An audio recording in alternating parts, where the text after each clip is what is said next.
네, 여러분 안녕하십니까. 자, 오늘은 이제 14세기 중반 등장한 페스트로 인해서 정말 유럽이 지금까지도 잊을 수 없는 역사적인 여러 가지 일들을 겪게 되죠. 예. 그런 몇 가지 사건들을 오늘 한번 이야기하고자 합니다. 자, 그 전에 13세기에 몽골이 유럽을 점령하였죠. 그런데 몽골이 의외로 스마트하고 또 신사적인 면도 있었습니다. 어떤 근거로 그러냐고요?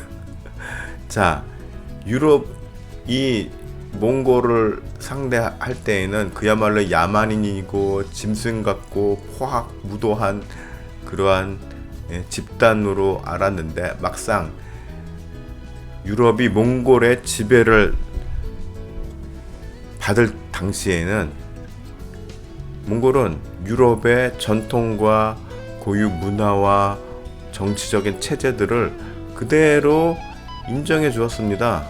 파괴하지 않았습니다. 그래서 지금까지도 유럽 자체적인 어떤 문화를 유지할 수 있었던 그런 계기가 되었습니다. 우리나라가 일제 집에 있으면서 말 뺏겨, 이름 뺏겨, 창씨개명해, 신사참배 강요로 인해서 종교도 억압받아, 기독교도 엄청 탄압받았잖아요. 그런 거에 비하면 오히려 몽골이 더 신사적이었다. 예. 라는 것입니다. 그러다가 이제 14세기 중반에 들어서면서 드디어 이 페스트라는 강력한 전염병이 돌기 시작했죠. 1340년 즈음에 이제 유럽과 서아시아, 즉 이집트 지역까지 이제 이 페스트가 확산되는데, 그리고 또 이제 영국 전역에까지 퍼지게 됩니다.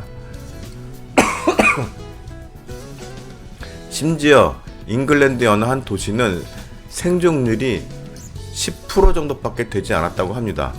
자, 생존율이 10%라고 하면은 치사율이 90%인 거죠. 이건 그야말로 요즘 말하면은 그 진짜 무슨 공포 영화에나 나올 법한 그런 치사율입니다. 그런데 문제는, 자, 당시에 이제 유럽의 교황입니다. 이 교황이 이 전염병을 죄로 연결시켜서 죄를 고백하는 사람들에게 전대사를 내렸다고 합니다. 그러니까 이 페스트라는 전염병이 돈 게 죄 때문이다, 이렇게 연결한 거죠. 그런데 이 전대사라는 게 무엇이냐? 카톨릭 교리서 1471항에 나오는 규정으로 죄에 대한 모든 벌을 면제받는 것을 말합니다. 그리고 이 전대사는 교황이 내릴 수가 있었습니다. 아니, 그러니까 자, 우리가 한창 요즘에도 한 2년 전에, 벌써 한 2년 됐나요? 예, 이 코로나가 창궐할 때 모든 집회도 다 금지시켰죠.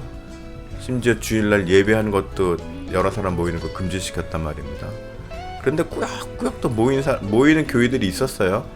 어떻게 우리가 주일 성수를 안 할 수가 있느냐 라고 하면서, 주일날 교회에 와서 기도해야지 이게 문제가 해결된다라는 그런 논리죠. 중세적 사고에서 조금 더 발전하지 못한 그런 생각입니다. 그렇지 않습니까? 예배라는 것은 장소가 문제가 아니잖아요. 특별히 이렇게 이런 일이 일어났을 때는 최대한 방역에 협조하는 것이 순리죠. 당시에는, 중세 때는, 나중에 또 말씀드릴 기회가 있을지 모르겠는데, 이 페스트가 창궐할 때 이거는 우리들의 죄 때문이다 그래가지고 오히려 더 사람들을 모이게 해서 집회를 했어요, 진짜. 예. 뭐 회개 기도를 해야 된다 그래서 집회를 오히려 더 많이, 그것 때문에 더 병이 전염이 확 확산되고 이러한 일이 중세 당시에 있었단 말입니다. 예. 그 역사가 똑같이 반복된 거예요, 결국은. 이런 역사를, 이 교회사를 목사님들도 다 공부하셨을 텐데 왜 그러한 우를 계속 범하는지 모르겠습니다. 아무튼 이렇게 엄청난 치사율이 있었습니다. 의학이 지금보다는 덜 발달했으니 충분히 뭐 항생제 같은 거를 만들 수 있었지만 요즘 같았으면 만들었겠지만 당시에는 뭐 그냥 속수무책으로 당하는 거죠. 자, 그러다 보니 유럽 전역이 공포 속에 있었습니다.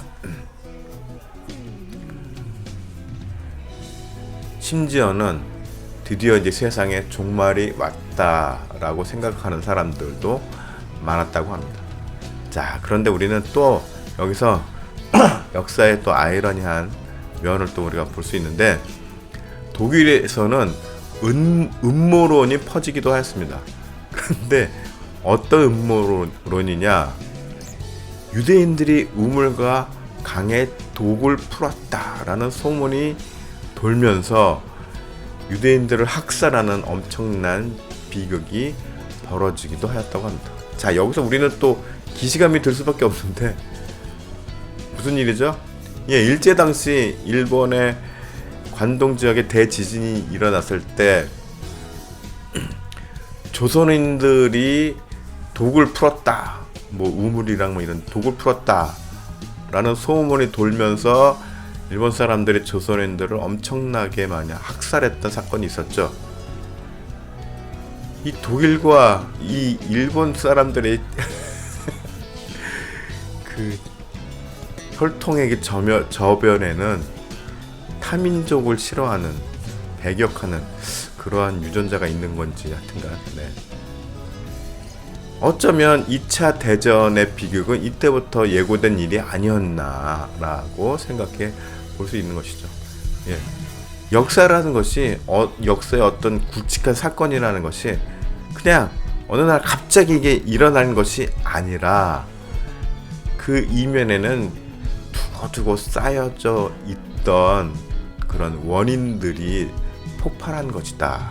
2차 대전이 괜히 일어난 것이 아니라는 것이죠. 이 역사적인 백그라운드가 다 있었다는 것이죠. 그래서 우리는 역사를 항상 늘 되돌아보면서 미래를 유추할 수 있는 것입니다. 대비할 수 있는 것이죠. 그런데 어리석은 지도자들은 역사를 무시하죠. 그렇기 때문에 똑같은 비극이 또 일어나는 것입니다. 자, 이제 패스트 이후의 변화를 살펴볼 건데, 경제적인 측면과 사회 문화적인 두 가지 측면을 한번 보겠습니다. 먼저 패스트 이후의 경제적인 측면으로는 이제 패스트가 이제 지나갔어요. 세상에 많은 유럽에 많은 사람들이 죽었습니다. 거의 35% 이상의 사람들이 죽었다라고도 보는데 그러면 어떻겠습니까? 이 경제가 엄청난 침체를 맞을 것으로 생각하였으나 오히려 경제가 살아나는 효과가 있었다라고 합니다. 우선 먼저 많은 노동력이 없어졌잖아요. 사람이 죽어서. 그러다 보니 역설적으로 노동력의 가치가 올라갔습니다. 예. 특히 여성들의 일자리 창출에 굉장히 기여를 하게 됩니다. 당시에는 뭐 주로 이제 남자들이 일을 많이 했지만은 일손이 딸리니 여자들도 직업 전선에, 노동의 전선에 참여하게 되는 것이죠. 그러다 보니 14세기 중반 이후 이제 15세기 들어서서 노동 계급의 힘이 아주 강해지게 됩니다. 그리고 상대적으로 자본가들의 입지가 약화되게 됩니다. 대표적인 사례로 시골의 경작지 같은 임대료들이 하락하게 되는데, 그러다 보니 이 임대료 하락의 여파가 도시까지 영향을 줘서 도시 건물의 임대료 등도 하락하게 됩니다. 부동산 가격이나 이런 것들이 다 하락을 하게 되는 거죠. 그리고 이 하락 추세가 어디까지 영향을 주냐면 금리에까지 영향을 줘서 금리도 하락을 하게 됩니다.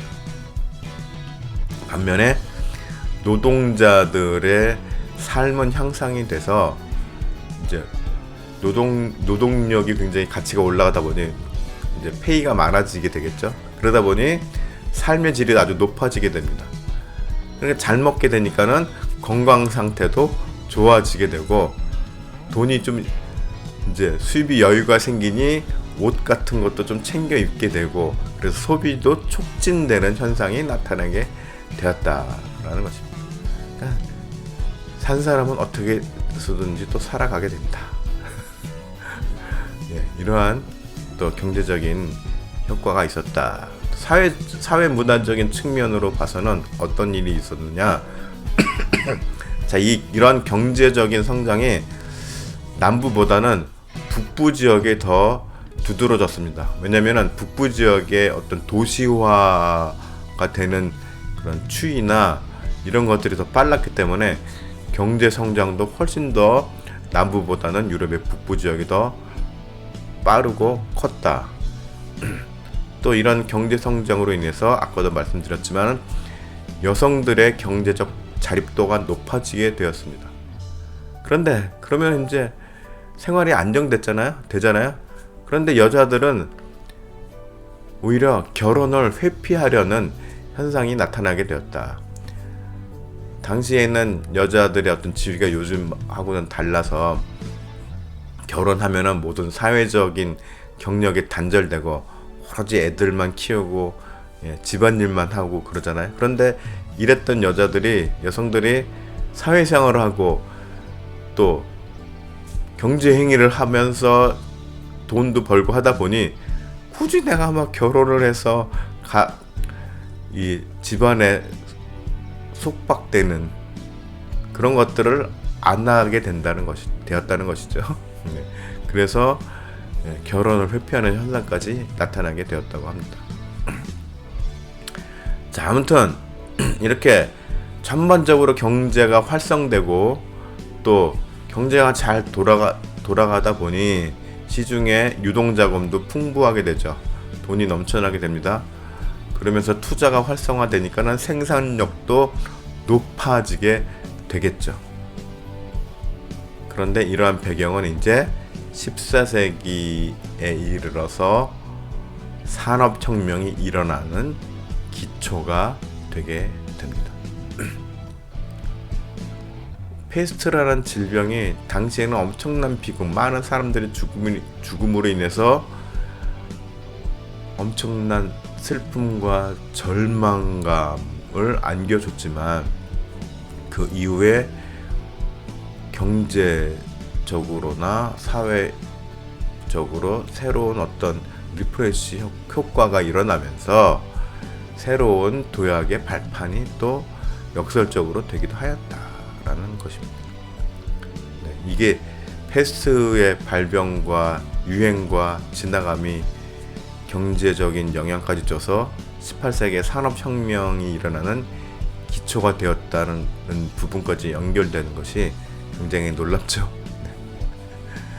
아무튼 그래서 유럽은 이렇게 한 차례 큰 파고를 지나면서 또 새로운 시대를 맞이하게 되었습니다.